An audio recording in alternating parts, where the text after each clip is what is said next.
Hello, today we are standing at Jackson Square. I'm Niklas, and this is Leif, and this is Nuhan. We are here to talk about the architecture of New Orleans and how it has developed from the early 1700s to today.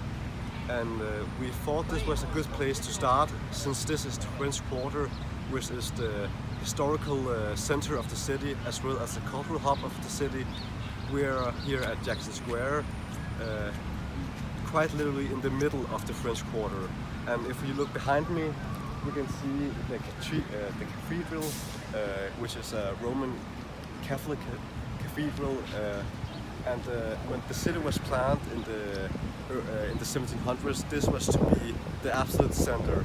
As we can see, left of the church, behind the trees, are the old city council building where the rulers of the city held their meetings, and right of the church is the priest's house, basically. So, but why is this city in the middle of the US so French? This is because the Louisiana area was first colonized by the French in the early 1700s, but it was later given away to the Spanish. This is why we also see some Spanish architectural influences in the city. But later Napoleon urged the Spanish king to give back the Louisiana area, which he afterwards sold to the US. So this is basically a melting pot of cultures, both French, Spanish and American cultures.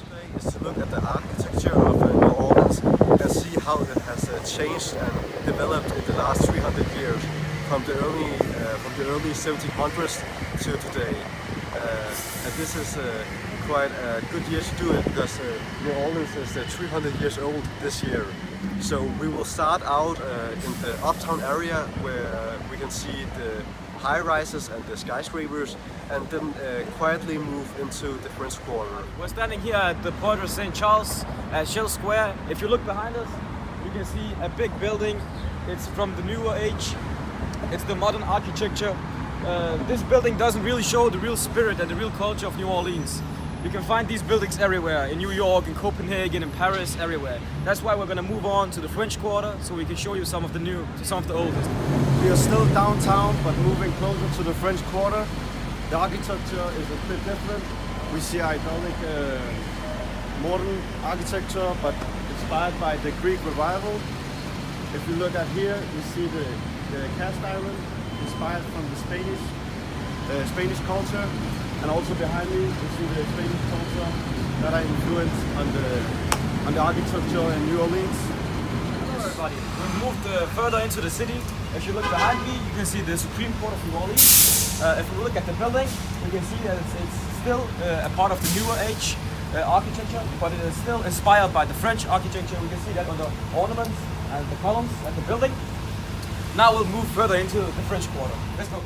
Now we have finally arrived in the French Quarter, which is the oldest part of the city of New Orleans.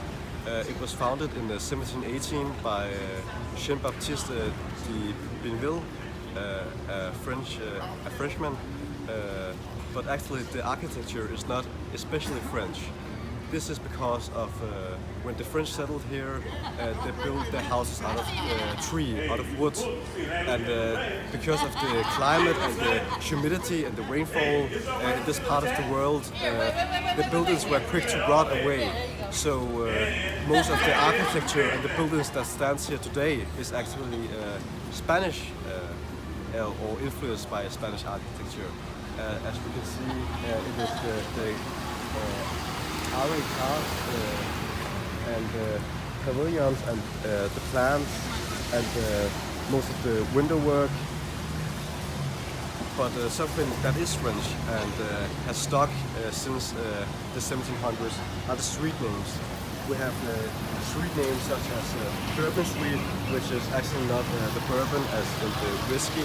It is named after the French royal family. And we also have streets as Toulouse and Royal Street, so all the street names are very French. Now we're standing on Bourbon Street, where all the parties takes place. The French Quarter, also known as Vieux Carré, which means the old square. Local just call this the quarter. Not only is the French Quarter the cultural hub of the city, but it's also a place where residents take time to welcome visitors into the streets.